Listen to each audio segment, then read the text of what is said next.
아멘. 형제자매 여러분 반갑습니다. 주중예배 참석하시는 분들이 참 많아지고 있어 너무 이렇게 좋네요. 예, 뒷좌석까지 꽉 차 있는데 요즘 그 월드컵 경기 잘 보고 계시죠? 예, 월요일에 한국과 가나의 그 경기를 저도 봤습니다. 예, 저도 그냥 심장이 쫄깃쫄깃하게 재미있게 봤습니다. 어딜 가도 이렇게 월드컵 얘기하느라 사람들이 많이 바쁘실 텐데요. 예, 개인적인 바람은 한국이 좋은 성적을 냈으면 하는 바람입니다. 여러분 제가 그 월드컵에 빠져 있을 것 같죠? 예, 전직 축구 선수 출신이기 때문에 그렇지는 않습니다. 저는 월드컵 경기보다 집 정리하는데 더 빠져 있습니다. 그래서 오늘은 집을 정리하면서 배운 것들을 여러분과 함께 나누겠습니다. 오늘의 주제는 청소를 합시다입니다. 오늘 첫 번째 포인트는 없어져도 괜찮아. 없어져도 괜찮아입니다. 성경에 가진 것은 것이 많은 가진 것이 많은 두 사람이 나옵니다. 한 명은 부자 청년이었고요. 또 한 명은 삭개오입니다. 여러분이 잘 아시는 삭개오입니다. 먼저 부자 청년을 보시겠습니다.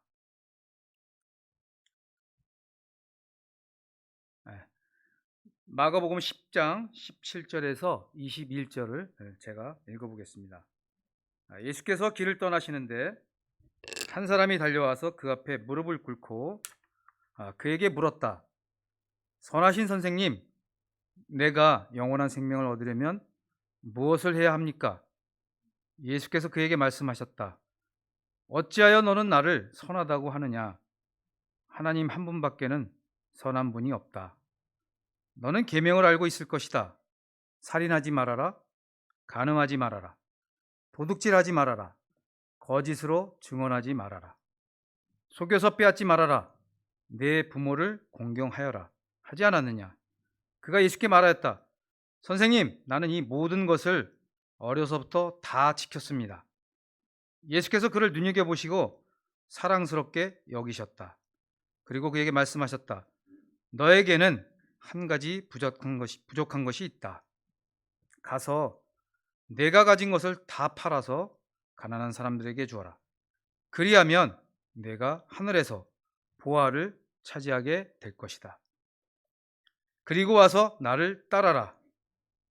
그러나 그는 이 말씀 때문에 울상을 짓고 근심하면서 떠나갔다.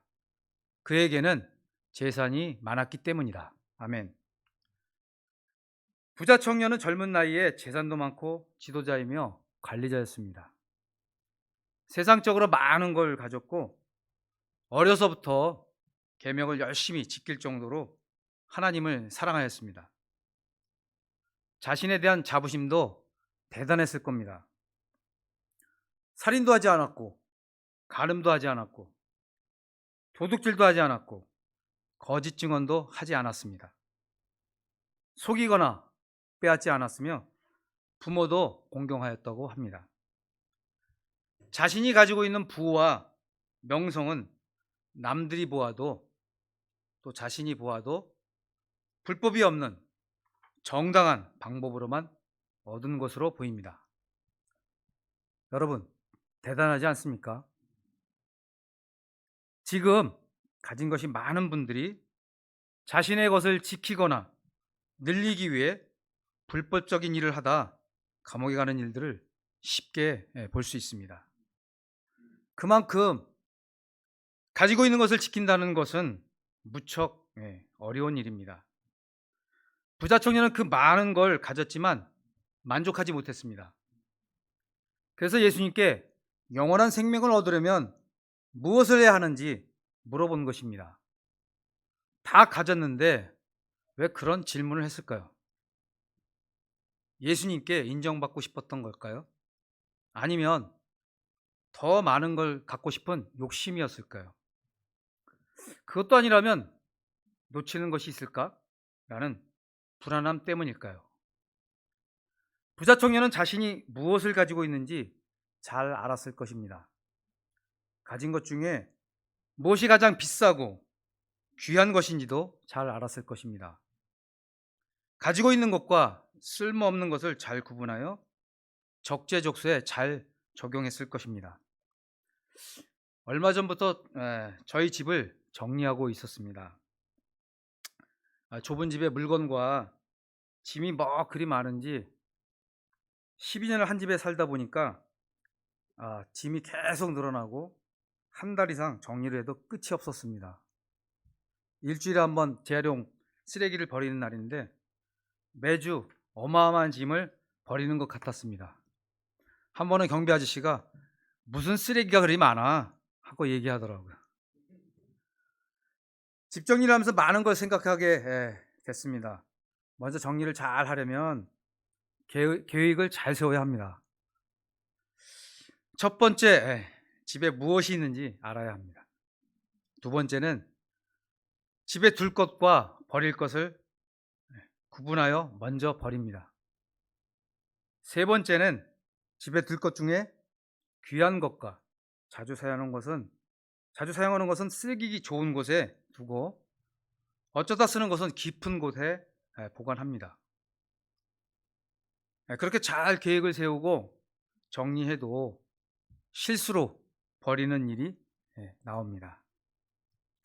와이프가 유빈이의 물건 중에 필요 없는 줄 알고 버렸다가 유빈이가 자기한테는 중요한 거라고 힘들어하는 일도 생겼습니다. 그래서 결국은 다시 사줘야 했습니다. 정리를 하다 보면 간혹 쓰레기와 귀한 것이 바뀌기도 합니다. 한 번은 이 거래처 일을 맡아 하다가 그곳 회장님의 짐을 버려주는데 그런 일을 하는 가운데 그 짐을 버리다가 우연히 그 짐 속에 버린 가방 안에서 돈 뭉치를 발견하게 됐습니다. 얼마였을까요? 저는 보물을 발견하고 기쁜 마음으로 회장님께 달려가서 정확히 기억은 안 나지만 약 한 260만 원 정도였습니다. 저한테는 굉장히 큰 돈입니다. 그때 당시에. 그분은 워낙 돈이 많은 분이나 뭐 빌딩도 있고 자기 돈도 많은 분인데 그 돈이 왜 거기에 있었는지 기억조차 하지 못했고 찾았다는 기쁨도 정말 없었습니다. 그때 생각하면 표정이 너무 이렇게 냉랭했는데 사람들은 저마다 추구하는 것들과 중요한 것들의 가치는 다른 것 같습니다. 또 집에 왜 이렇게 물건이 많은지 살펴보면 여러 이유가 있는 것 같습니다. 살 땐 꼭 필요하거나 좋아 보여서 사지만 잘 사용하지 않게 되는 물건들이 많이 있습니다. 언젠가는 쓸 것 같고 버리긴 아깝고 이런저런 이유로 집에 보관만 하게 되는 물건도 생겨났습니다. 한 방송에서 인지심리학자인 김경일 교수가 강연 중에 실험한 이야기를 들었습니다. 혹시 여러분들 알고 계시나요?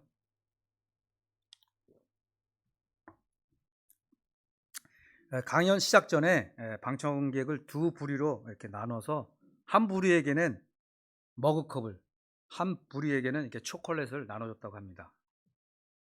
그랬더니 머그컵을 받은 사람은 초콜릿을 가지고 싶어 했고, 초콜릿 받은 사람은 머그컵을 받고 싶어 했다고 합니다.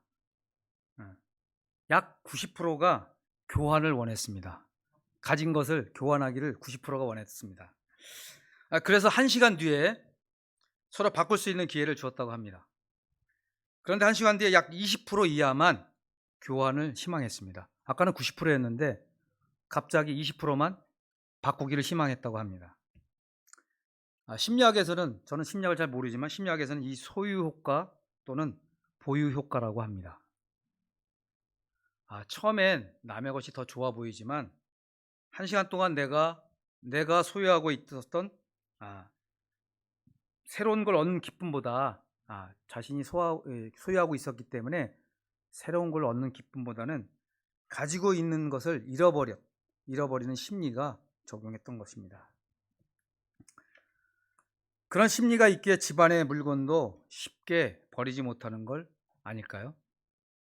하물며 불필요한 물건도 쉽게 버리지 못하는데 자신이 중요하다고 생각한 것을 잃어버린다면, 또 버려야 한다면 얼마나 그 큰 상실감이 찾아오겠습니까? 예수님은 부자 청년에게 가진 것을 다 팔아서 가난한 사람들에게 주라고 하십니다. 즉 소중한 것을 버리라고 하십니다. 결국 청년은 근심하며 떠나갔고 버리라는 것을 버리지 못했습니다. 부자 청년이 자신에게 진정으로 소중한 것이 무엇인지 알았다면 어떻게 되었을까요? 형제자매 여러분, 여러분에게 귀한 것은 무엇입니까? 또한 버려야 할 것은 무엇입니까?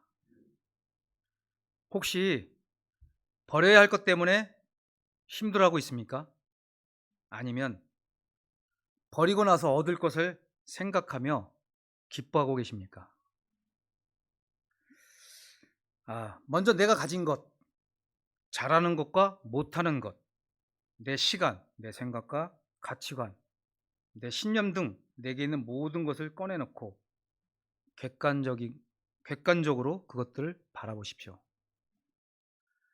부자 청년 스토리는 버릴 것과 잃을 것에 대한 이야기가 아닌 얻을 것에 대한 이야기입니다.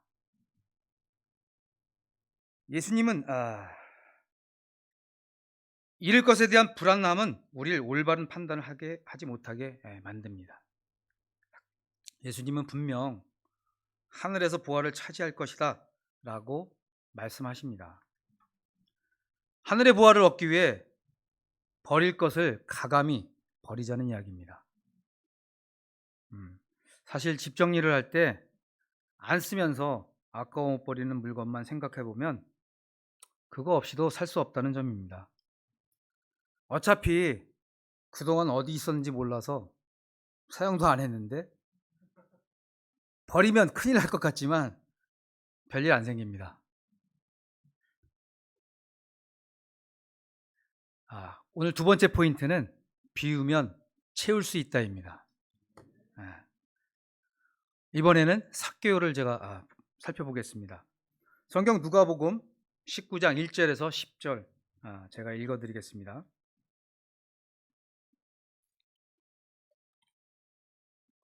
누가복음 19장 1절에서 10절. 예수께서 여리고에 들어가 지나가고 계셨다. 삭개오라고 하는 사람이 거기에 있었다. 그는 세관장이고 부자였다.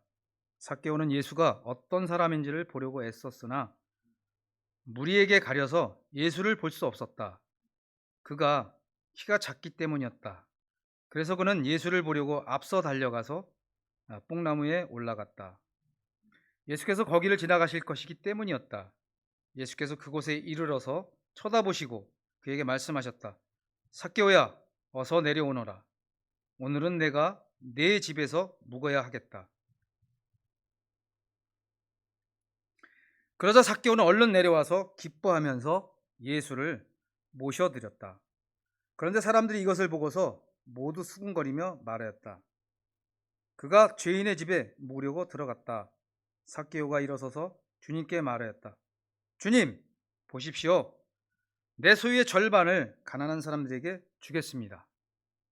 또 내가 누구에게 강제로 빼앗은 것이 있으면 4배로 하여 갚아주겠습니다.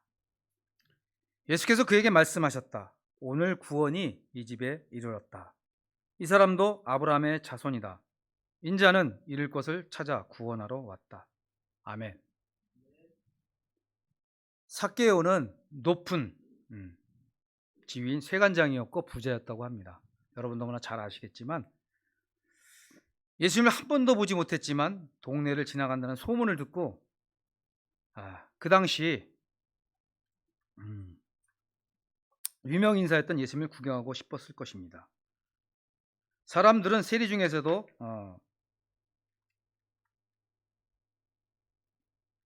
삭개오를 친구로 보기보다는 죄인으로 여기며 피했을 것입니다. 그런데 예수님이 다른 사람 시선이나 평판을 신경 쓰지 않고 자신의 집에 와서 묵는다고 하니 너무 놀라고 기뻤을 것입니다.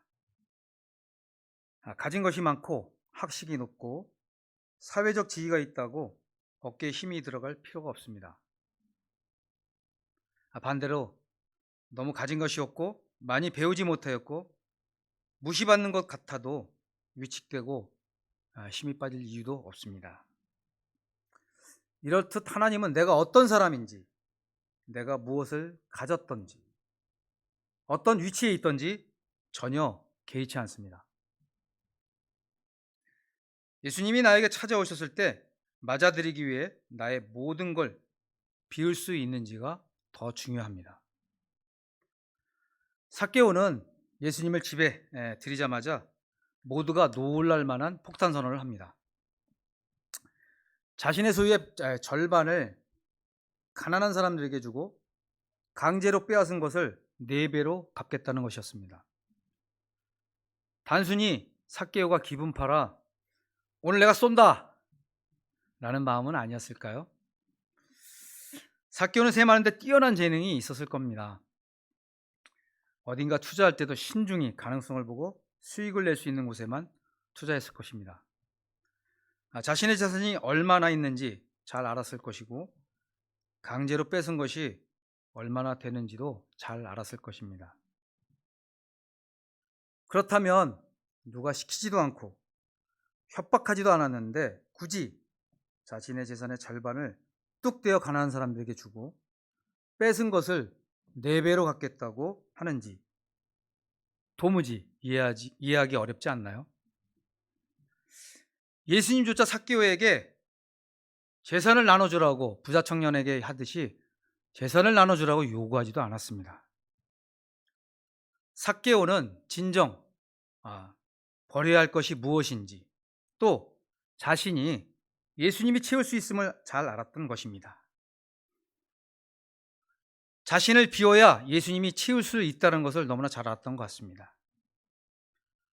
삭개오가 스스로 비었을 때 예수님이 말씀하시기를 오늘 구원이 이 집에 이르렀다 하였습니다. 예수님이 구원을 삭개오에게 채워주신 것입니다. 아멘. 집을 정리하면서 버리는 것이 너무 아까웠지만 가감이 많은 걸 버리니까 공간의 여유도 생기고 버리길 잘했다는 생각이 들었습니다. 그동안 좁아서 할 수 없었던 것이었습니다. 저에게는 창가에 테이블을 놓고 성경도 보고 일도 할 수 있는 공간이 있으면 했는데 그 꿈이 이루어진 것 같습니다. 그리고 집을 비우니까 좋은 점이 참 많아졌습니다. 정리가 잘 되어 있으니까 물건들이 어디에 있는지 찾기도 쉽고 필요할 때 꺼내 쓰기가 참 좋았습니다. 또 진짜 필요한지 한 번 더 생각해 보고 물건을 구매하게 되니까 불필요한 지출을 줄일 수도 있었습니다. 여러분도 꼭 정리해 보시기 바랍니다.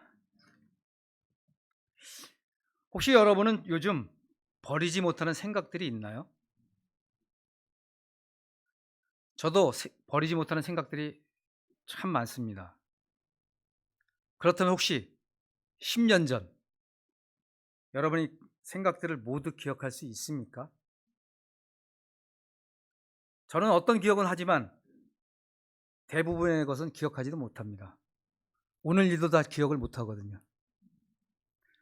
그때는 아주 중요하다고 여긴 생각조차 시간이 지나면 잊어버립니다.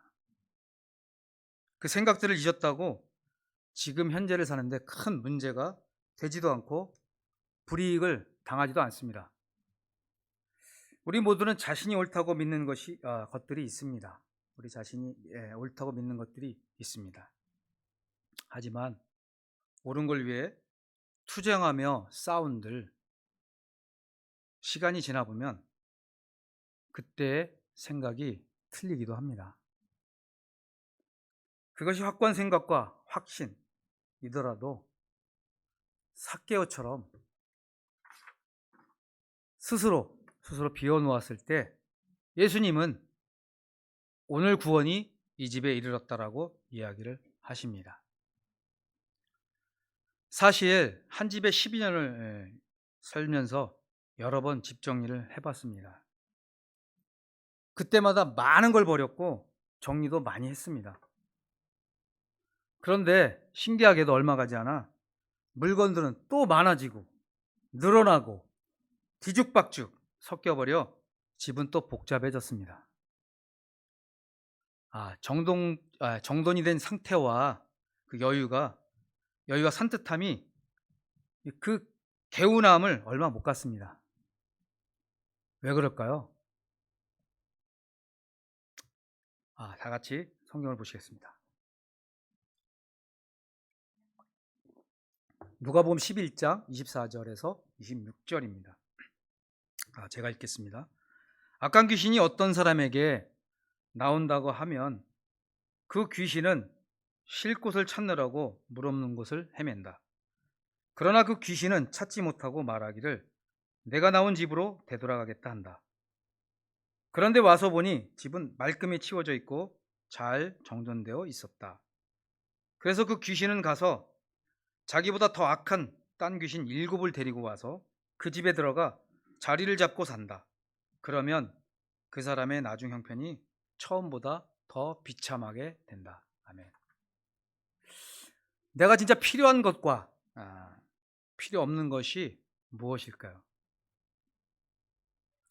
그것을 잘 알지 못한다면 우린 처음보다 비참한 형편이 될 것입니다. 집도 한번 정리한다고 계속 깨끗할 수는 없습니다. 치우고 쓸고 닦고 정리하고 손보고 수리해야 합니다. 우리 마음도 똑같습니다. 계속해서 자신을 살피고 필요 없는 것이 들어와 있는지 정리해서 버려야 합니다. 명심해야 할 것은 나갔던 귀신이 언제라도 다시 들어와 우리를 더럽히고 비참하게 만들 수 있다는 것입니다. 계속해서 마음과 생각을 청소하십시오. 정리된 곳을 무엇으로 채워야 할지 고민해 보십시오. 그것은 우리의 결정입니다. 집 정리를 잘 못하시는 분도 많다는 것을 알고 있습니다. 하지만 걱정하지 않아도 됩니다. 정리 전문가가 있습니다. 그러면 쓰기 좋고 찾기도 좋고 보기도 좋게 정리를 해줍니다. 참고로 전 정리 전문가가 아닙니다. 내가 잘 못하면 전문가나 정말 그것을 잘할 수 있는 전문가의 조언을 구하면 됩니다. 혹시 지금 여러분 중에 마음이 복잡하고 정리가 어렵다면 믿음의 전문가들에게 도움을 청하십시오. 가능하다면 먼저 스스로가 자신을 살피는 걸 권합니다. 결국엔 누가 대신 정리해 주는 것이 아니라 정리하는 법을 배워서 스스로가 해야 할 일이니까요. 형제자매 여러분, 비우는 걸 아쉬워하거나 아까워하지 마십시오. 내가 좋아 보이고 옳아 보이는 것이 꼭 좋은 것은 아닐 수도 있습니다. 진짜 보물이 무엇인지 잘 구분해야 합니다. 내 안에 쓰레기 같은 것들을 버리고 예수님이 주시는 것들로 채우십시오.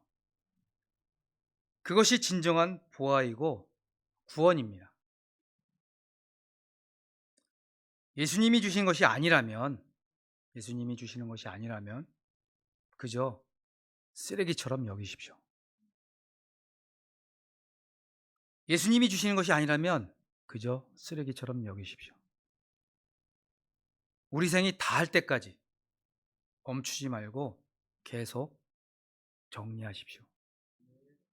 형제자매 여러분, 진짜 중요한 걸 놓치고 버리지 못하고 가버린 부자 청년처럼 되시겠습니까? 아니면 귀한 걸 알아보고 스스로가 값을 치르고 구원을 얻은 지혜로운 삭개오처럼 되시겠습니까? 이 시간 우리가 올바른 선택을 하는 형제자매가 되시길 진심으로 바랍니다. 말씀 마치겠습니다.